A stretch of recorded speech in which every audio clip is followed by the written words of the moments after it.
Hello, everyone, and welcome to the first episode of Soil Talks, the podcast where we explore how science, innovation, and local communities can work together to improve soil health.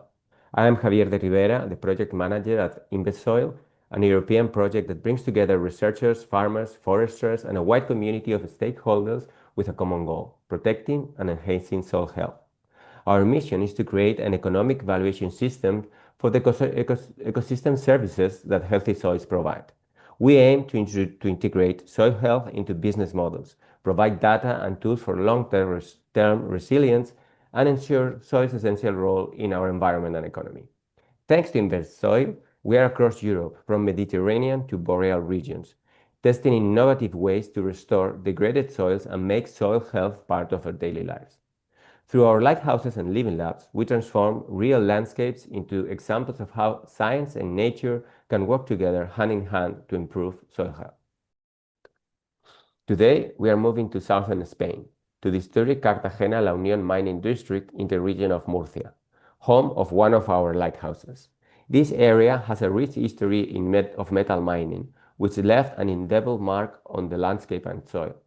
Joining me today are Virginia Sánchez Navarro and Jorge Luis Sánchez Navarro, experts from the Universidad Politécnica de Cartagena and members of the team leading this lighthouse.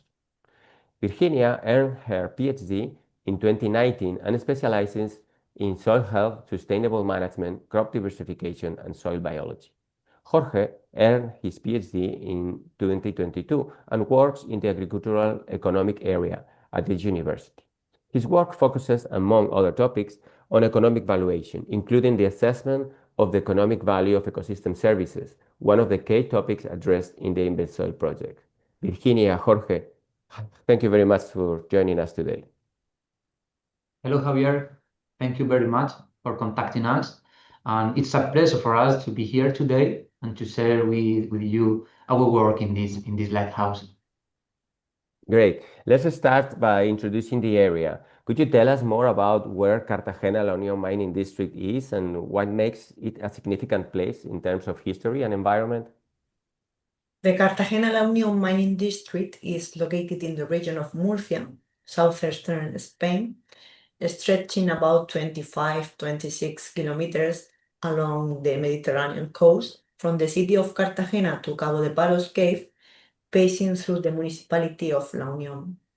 This area has been mined for over 2,000 years, starting with the Carthaginians and Romans, who exploited its rich deposits of silver, lead, and zinc. This wealth helped make Cartagonova, modern Cartagena, one of the most prosperous cities in Roman Hispania. Today, the district is recognized as a historic site for its archaeological and industrial heritage, including old sabs, chimneys, washing plants, and rail infrastructure. However, centuries of mining left behind millions of tons of waste, contaminating soil, water, and air with heavy metals like lead, cadmium, and zinc. These pollutants are transported by wind erosion and water runoff, affecting nearby ecosystem and even the Marmenur Lagoon. Wow, thank you very much. And what are the main challenges of the area today? How would you describe what were the conditions of the area before the restoration began? The main challenges are habitat degradation. Mining disrupts soil, vegetation, and water systems. The other one is the pollution. Heavy metals, acid mine drainage, and dust affect air and water quality. And the last one, the loss of biodiversity, species adapted to mining landscape versus those displaced. Our lighthouse is based on a tailing deposit. This is a structure built by mining companies to store the leftover waste from mining operations. When minerals are extracted from rocks, a lot of crust, rock, and water mixed with chemical remain. This material was dumped in the natural area with high acidity, high content of metals and metalloids, and absence of nutrients and organic matter, so vegetation has not been able to colonize the deposit. Thus, the surface of this area was totally bare, with growth of no vegetation owing to acidity, high toxicity, and the lack of nutrients. Wow. And what was the strategy that was decided in order to apply in this area, to be tested in this area? The main strategy was the creation of artificial soils or technosoils associated with phytostabilization techniques, introduction of heavy metal tolerant plants to enhance soil health in tailing deposits and allow the development of a native vegetation cover. This reclamation consists of the creation of technosoils by the use of organic materials such as slurry and manure and inorganic materials such as tailing and marble waste. Main species introduced were Piptaterum miliaceum, Salvia rosmarinus, Dittrichia viscosa, or Iparrhenia hirta.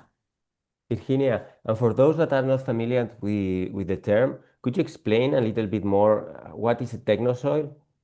Yes, a technosoil is a type of soil that humans have created.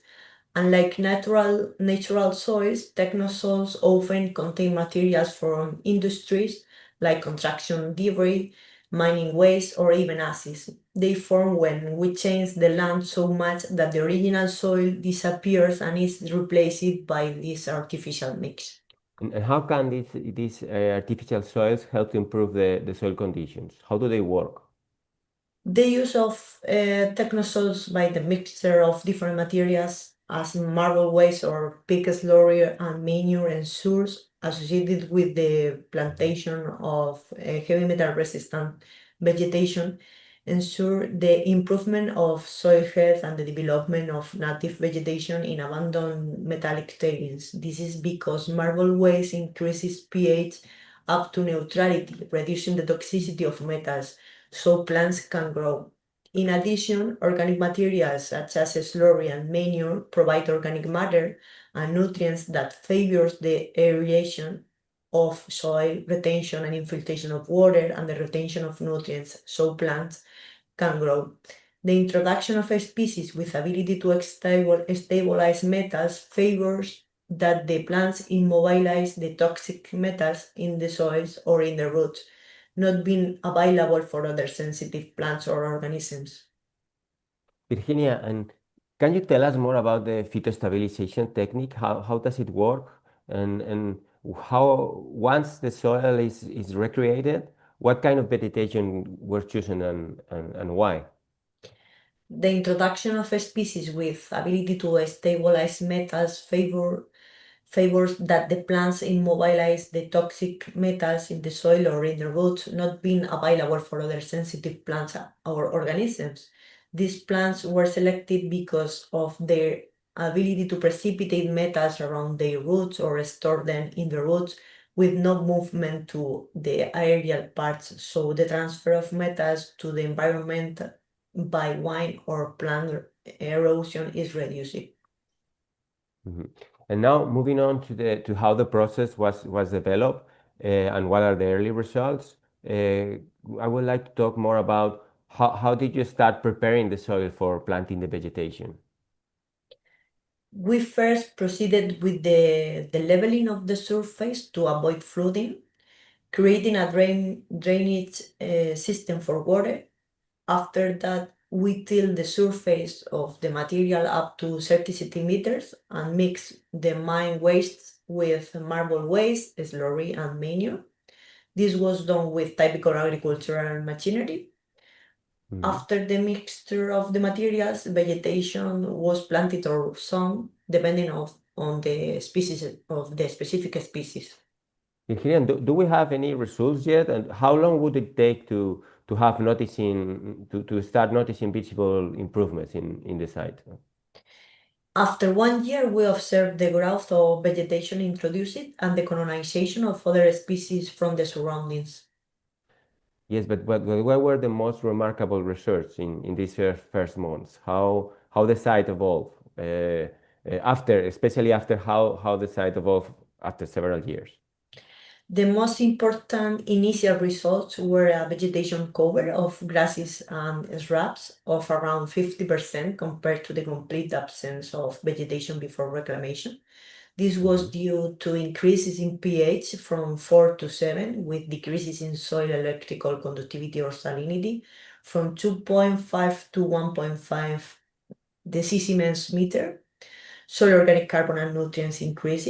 Soil structure also improved with higher diameter of stable aggregates, and microbial biomass and biodiversity also increased. Thus, all soil health indicators were improved with the reclamation strategy, leading to the growth of a native vegetation cover. This was maintained in time, and after 12 years, we still observe the improvement in soil health with the introduction of more species from the surrounding, such as pine trees that were not planted. Okay.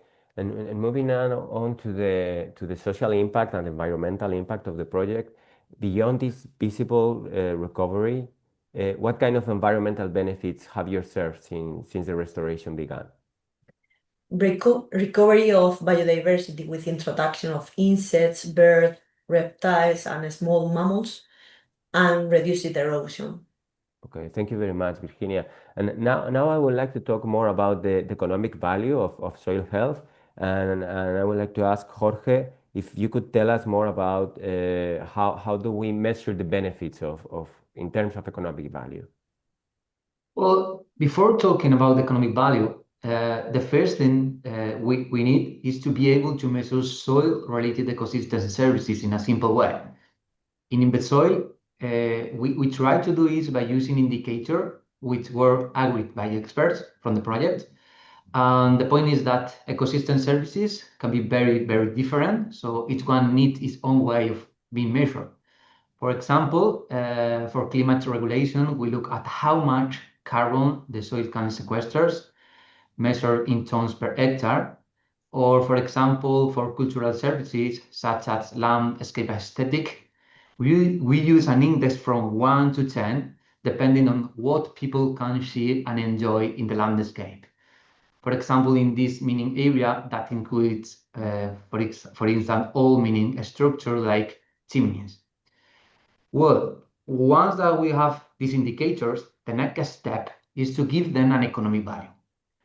So to do that, we use the result from previous studies in the literature that have already estimated the value of similar ecosystem services in different types of soil, of course, and we did it across Europe.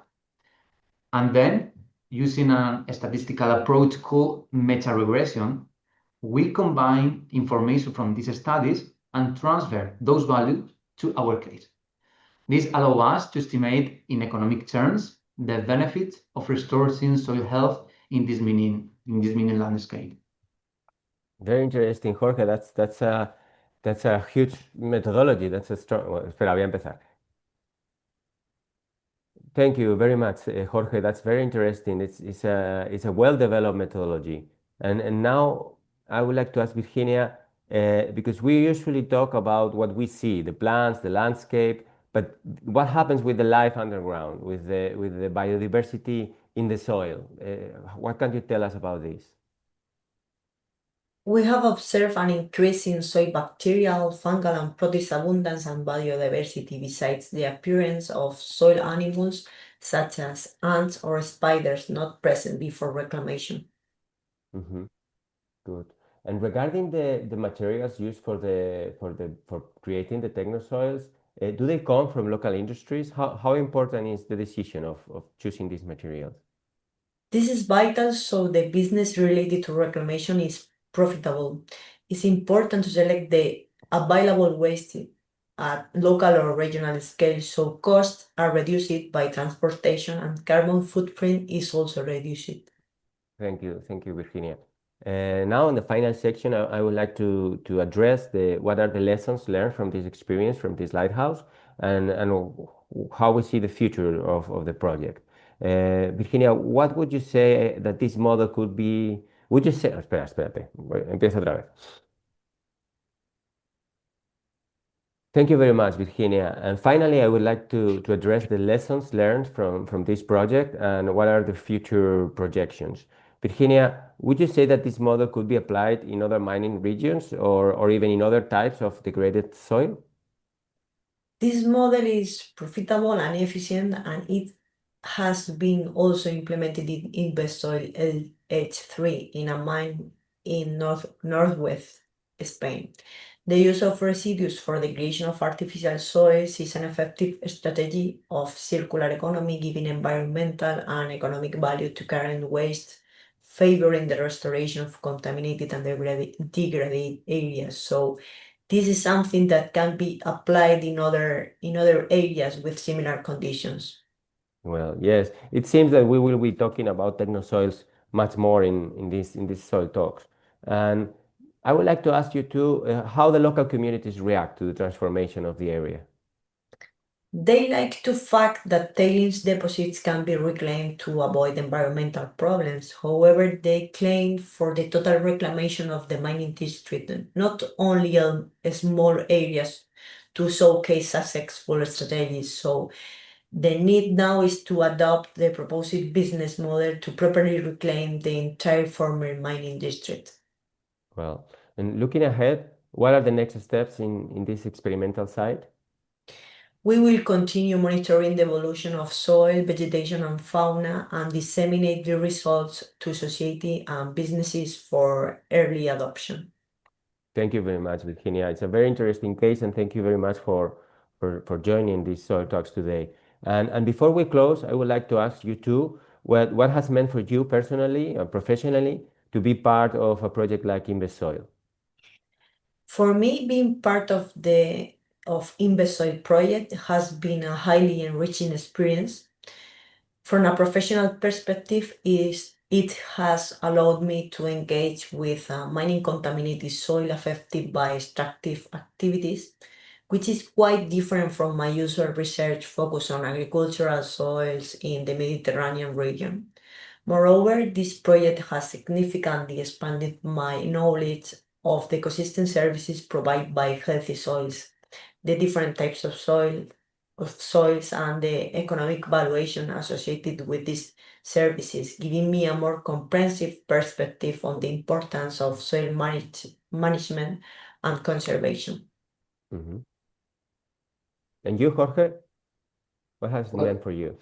yeah, for me, being a part of the InBestSoil project has also been a very enriching experience. It has allowed me to work on an economic valuation of ecosystem services in non-agricultural environments, which, as my colleagues were less explored in my previous research. And it has also given me the opportunity to work with a methodology based on meta-analysis, looking at what previous studies across Europe have done in this field. This has allowed me to learn from other research and to create models that can predict the economic value associated with different ecosystem services and land uses. And I think that this information is extremely valuable for me and for the project as well. Thank you, Jorge. And finally, if you could share one key message that you have learned from this experience, what would it be? For me, the key message from this experience is that healthy soils are essential for ecosystem services such as food production, water regulation, carbon sequestration, and biodiversity, as well as for the economic value, highlighting the importance of protecting and managing them properly. Mm-hmm. And in my case, a key lesson is that restoring contaminated soil, like the one in this mining area, of course, may involve high cost. However, when we are seeing an economic value, so the well-being that restored soil can provide to the society, basically through the ecosystem services they can offer, we can see that there is a positive return. I mean, that the benefits exceed the cost. So there is a net gain. Then at the end of the day, it shouldn't be seen as a cost or expense from the government's perspective, but rather as an investment for the society, I think. Well, Virginia, Jorge, thank you very much for joining us today and for sharing this inspiring story of how science and nature can bring life back to even the most damaged landscapes. And to all our listeners, thank you very much for joining us in the Soil Talks. Stay tuned for the next episode where we discover more about Europe's living soils and the people working to protect them. Thank you very much. Goodbye.